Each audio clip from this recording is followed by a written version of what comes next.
Mesdames, Mesdemoiselles et Messieurs, bonsoir. Au Gabon, Brice Clotaire Oligui Nguema renonce à son traitement de président. Les détails sur cette affaire tout à l'heure.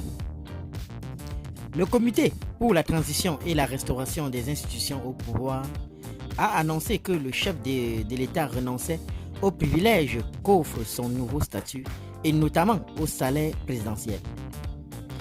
Depuis qu'il a pris le pouvoir le 30 août dernier, le général Brice Clotaire Oligui Nguema a deux casquettes, celle de chef de l'État gabonais et celle de militaire qu'il a souhaité conserver à travers le ministère de la Défense et de la Sécurité.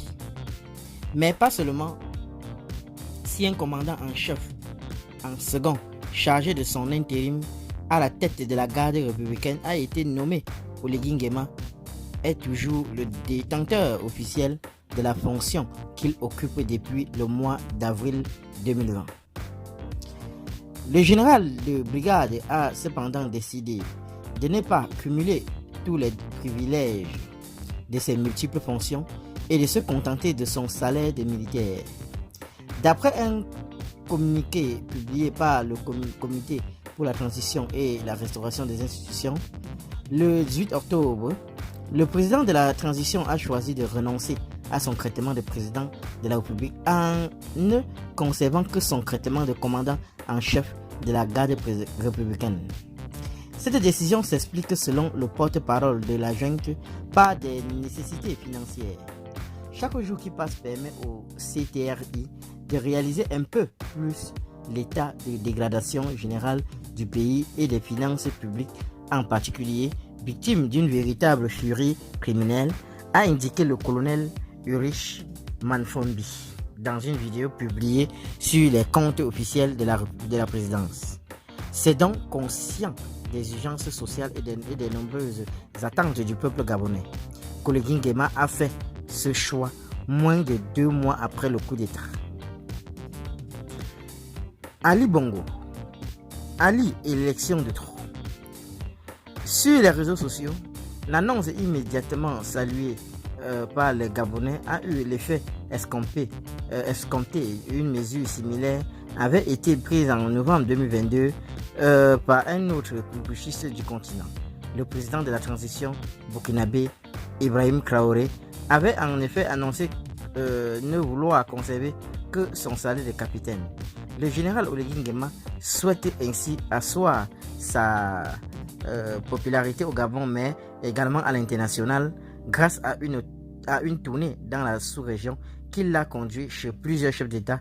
Dans la charte de transition, le président n'a pas fermé la porte à une éventuelle candidature pour la future élection présidentielle, dont la date n'est pour l'heure pas connue. Un deuxième communiqué du CTRI est revenu dans la soirée sur la question des finances publiques. Le colonel Manfombi a cette fois évoqué les indemnités des parlementaires. Les membres des deux chambres de la transition ont été désignés 98 députés et 70 sénateurs le 7 octobre.